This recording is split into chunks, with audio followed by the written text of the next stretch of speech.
Good evening. Welcome to South Asia Newsline. I'm Lumpin Vishum. Here are the top stories we're tracking for you on Monday, the 29th of June. Rajapaksa eyes comeback as opposition prime ministerial candidate in Sri Lanka polls. Narendra Modi's campaign selfie with daughter goes viral on social media.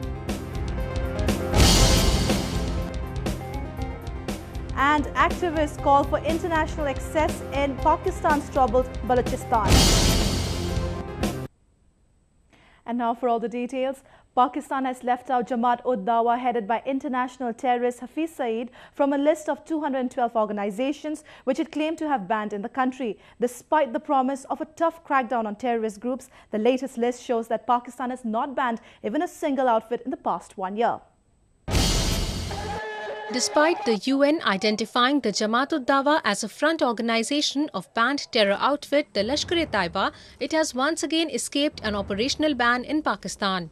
According to a list submitted to the Pakistan Supreme Court by the government last week, the so-called charity organization has only been put on a watch list.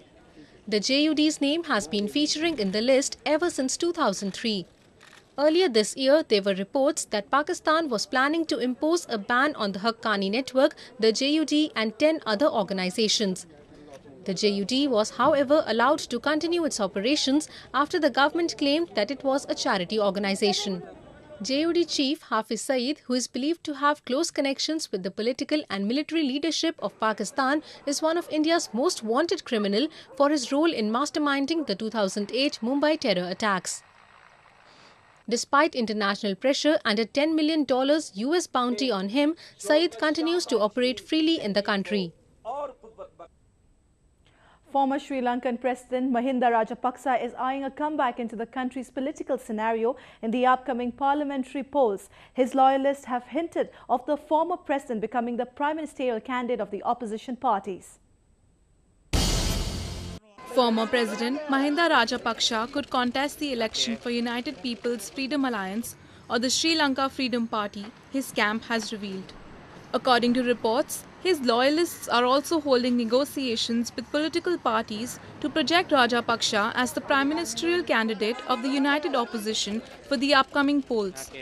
Rajapaksa, who was the president of the island nation for 2 consecutive terms, had tasted defeat in the presidential polls earlier this year to his former cabinet colleague Maithripala Sirisena. Reacting to the development, Prime Minister Ranil Wickremesinghe challenged the former president to defeat him in the election. The island nation is holding general elections on August 17th, way ahead of its schedule, after President Sirisena dissolved the parliament last week. Many in the country welcomed the announcement. Sri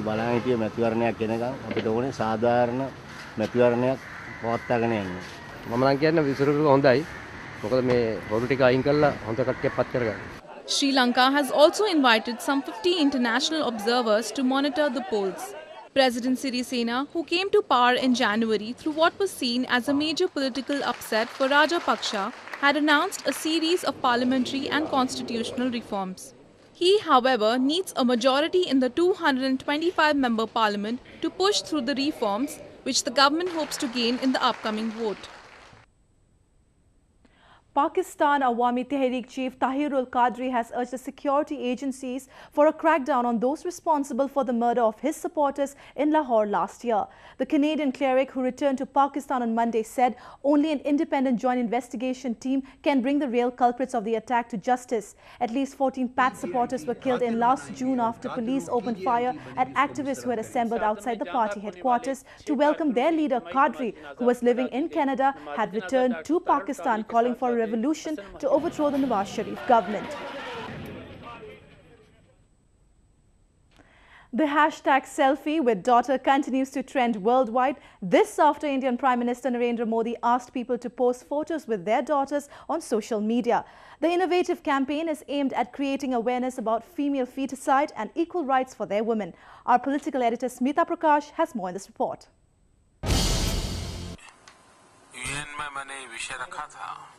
As part of his Mann Ki Baat series or Conversations from the Heart, where the Indian Prime Minister makes a radio broadcast to the nation every month, Mr. Modi urged Indians to take more steps to protect the female child. He asked people to take selfies with their daughters and post it on Twitter. The Prime Minister said he would retweet some of the best taglines as part of his Save Your Daughter, Teach Your Daughter campaign. Within minutes, the hashtag selfie with daughter went viral as men and women posted pictures from different parts of the globe. Beti Padhao Beti Bachao का जो दिया उन्होंने मेरा बहुत अच्छा लगा हमें और दूर गांव में जो उनकी बात पहुंची है सब लोगों को अच्छा लगा इसलिए हम बहुत खुश हैं उनकी बात से. But it was in this small village in the northern Indian state of Haryana that the idea was born a few weeks ago. Village chiefs had encouraged the men in the village to post selfies with their daughters to encourage respect and love for the female children.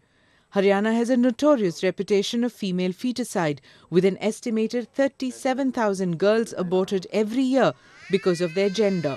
प्रधानमंत्री की खबर सुनकर वही radio पर television में भी बोले प्रधानमंत्री एक छोटा सा गांव बीबी पर का इतना ऊंचा नाम आ रहा है उससे सुनकर तो हमने बहुत खुशी हुई और प्रधानमंत्री जी की यह बात सुनी कि मैं मिलना चाहूँ उस खुशी का तो हमारा कोई अंदाजा ही नहीं.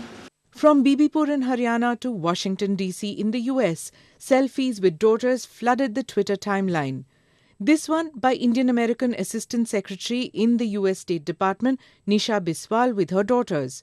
Mr. Modi also urged Indians to celebrate the festival of Raksha Bandhan in a different manner this year. The festival that falls in August celebrates the bond between a sister and brother. Mr. Modi asked Indians to enroll women, not necessarily siblings, but women who work in their home and fields, in social security programs which the government has recently launched. Smita Prakash, South Asia Newsline, New Delhi.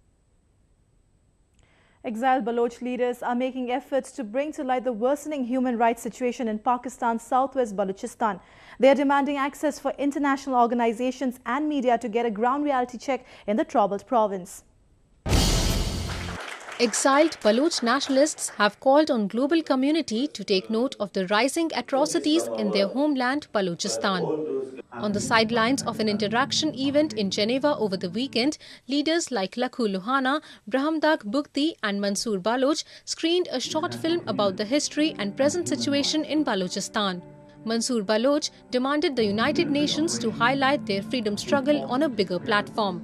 We raise our voice as a nation, as a secular nation, to be a Baloch, and we are a nation, but we never have any attention from the United Nations.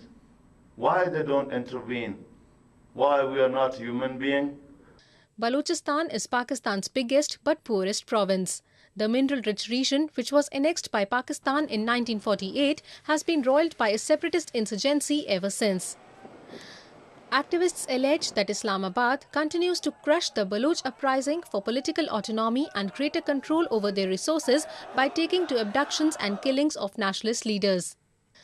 While it has restricted the access of rights groups and media in the province, Baloch leaders claim of human rights violations by its army and the spy agency, the ISI. President of Washington-based Leadership Council for Human Rights, Catherine Potter, said that Balochistan has turned into one of the most dangerous places to visit for activists. We must demand that human rights people go and see what's going on, that NGOs go, that members of Congress go and visit to see what's really being done with U.S. tax dollars. And I think this could be done in many other states as well. Grandson of slain Baloch leader Nawab Akbar Khan Bukti, Brahamdag Bukti, summed up and said not much would change on the ground easily. However, bringing the media and giving a reality check would surely spread awareness about the rights violations in Balochistan. These things like what's happening in Balochistan for the last 10 years, and nothing has been done so far to stop Pakistan doing these atrocities in Balochistan. So we want these organizations go there, make their reports and highlight the situation by themselves in their own, through their own organization in international forums. Balochistan, which borders Afghanistan and Iran, is also home to Taliban insurgents, drug smugglers, kidnapping rings, sectarian militants and government-backed paramilitary death squads. These groups regularly indulge in violence and subjugation to maintain Pakistan's stranglehold in the region. People in Pakistan got a little respite from the blistering heat wave as temperatures dipped over the weekend. The death toll, however, soared to 1,400 as scores still continue to remain languished in several hospitals. The sweltering heat wave that took a toll in southern Sindh province has subsided, giving a relief to the residents. Port city Karachi, which was the worst hit with temperatures hovering around 42 degrees last week, witnessed a drop in mercury level up to 37 degrees over the weekend. The Met officials said there was no threat of another such weather condition in the country this summer.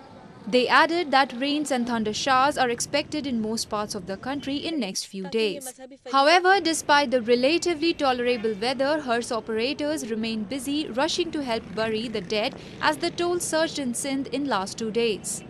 While over 1,200 people died in Karachi alone, around 200 died in the interior parts of the province. वो मैयतें जो सर्द खाने में रखी हुई हैं, अब जो जैसे जैसे वो निकल रही हैं, तो जाहिर बात है वो मैयतें तो दफनाई जाएंगी ना, लेकिन वो प्रेशर उस वक्त ख़त्म होगा कि जब सर्द खानों के अंदर से हमारे मैयतों की तमाम तादाद निकल जाती है और आम रूटीन के ऊपर आ जाते हैं, तो फिर उस सूरत में जो है ये रश कम हो जाएगा. Pakistan faced one of the worst heat waves in decades this year. The situation was further worsened by the frequent power outages and power shortage, making lives more difficult. The extreme weather condition also struck at a time when Muslims across Pakistan are observing the holy month of Ramzan, during which they are required to fast from dawn to dusk. The holy month of Ramzan brings revelry and merrymaking. Take a look at how children in Pakistan are marking the occasion with a unique game. Muslims across Pakistan are soaked into the festivity of Ramzan. While many spend the time offering namaz and fasting from dawn to dusk, children have taken to a unique game. Peshawar, which boasts of its history, has turned into an arena of traditional games.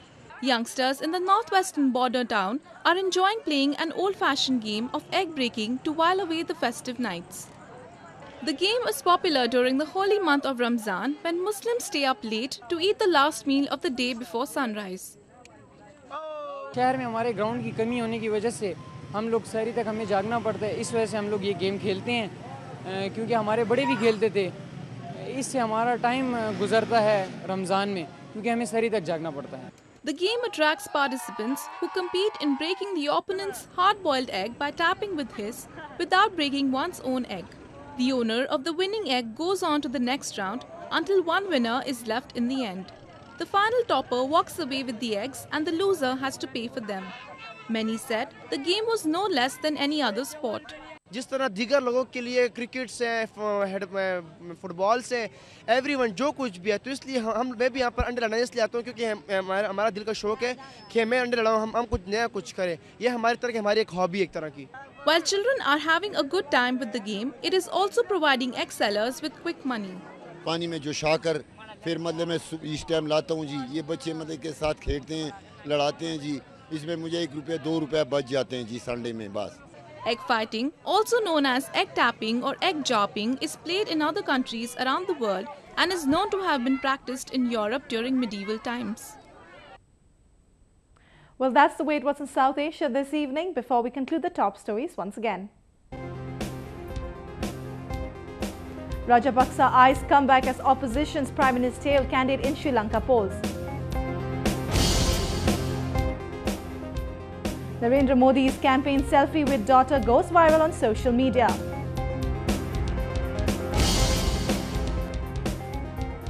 And activists call for international access in Pakistan's troubled Balochistan. Now our viewers can watch the show on SouthAsiaNewsline.com. You can also visit us on Facebook.com/SAsiaNewsline and follow us on Twitter @SAsiaNewsline. That's all in tonight's edition. We will see you same time tomorrow. Good night.